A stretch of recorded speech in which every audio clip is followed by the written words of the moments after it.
Možnosti na internete. Internet nám ponúka šialené množstvo informácií, obrovské dáta, obrovské možnosti, ktoré vieme využívať.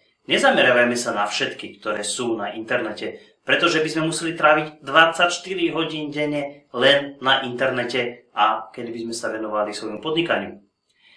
Treba využiť nástroje. Prvý nástroj je sociálna sieť. Mnohými zatracovaná, mnohými preferovaná. Môj názor na sociálnu sieť je veľmi jednoduchý. Nemusíte ju milovať. Stačí, že ju budete využívať a budete mať z tejto sociálnej siete zákazníkov, ktorí prídu na vašu stránku.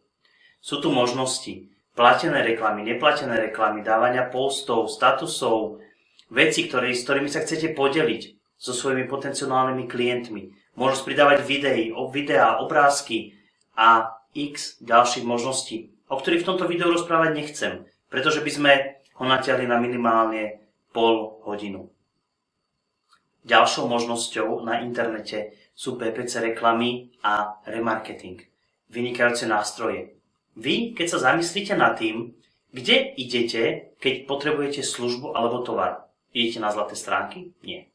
Idete do vyhľadávača. Je dôležité, aby ste v tom vyhľadávači boli aj vy? Samozrejme. Na to treba nastavovať správne reklamu, podľa kľúčových slov, podľa x ďalších kritérií, s ktorými vám samozrejme pomôžeme. Vysvetlíme vám to fungovanie. Nemusíte byť expert pre Boha v každej oblasti.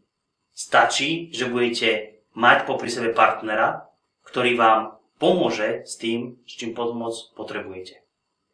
Remarketing je postavený na tom, že klient, ktorý už na vašej stránke bol, ho viete v úvozovkách prenasledovať po internete s vašou reklamou. Čiže kvázi na neho sa nalepíte a kdekoľvek sa na internete pohybuje, zobrazuje sa vaša reklama. No nie je to skvelé. Nie je to skvelý nástroj.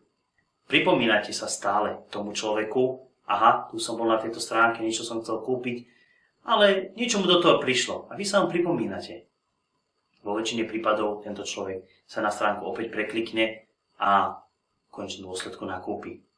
Všetko toto treba analyzovať, všetko toto treba kontrolovať. Všetky kampane, každý krok, ktorý spravíte na vašej stránke, či už facebookovej, webovej stránke, v rámci reklamy, banerov a tak ďalej, je dobre kontrolovať.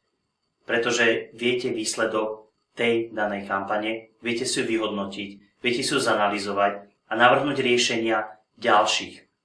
Je to veľmi smerodatné, aby ste sa vyhýbali zase klasickému syndrómu podnikateľov pokus-omyl. Vyhnite sa tomuto, buďte múdrejší, majte naviac, siahnite si informácie spopod toho videa, ktoré práve sledujete. Dozviete sa, môžete sa inšpirovať. Získajte možno nové informácie a v prípade, že sa chcete poradiť, na úvodnej stránke si vyplňte dotazník a dohodnite si hodinovú konzultáciu, kedy môžeme prebrať vaše status quo, vaše možnosti a vysvetlíme vám postupnosť, kde, čo a ako. Nemusíte byť expert v každej oblasti. Stačí vám dobrý partner a tým je stratégia na mieru. Budem sa na vás veľmi tešiť. Krajší každý deň a nezabudnite, mierime na cieľ.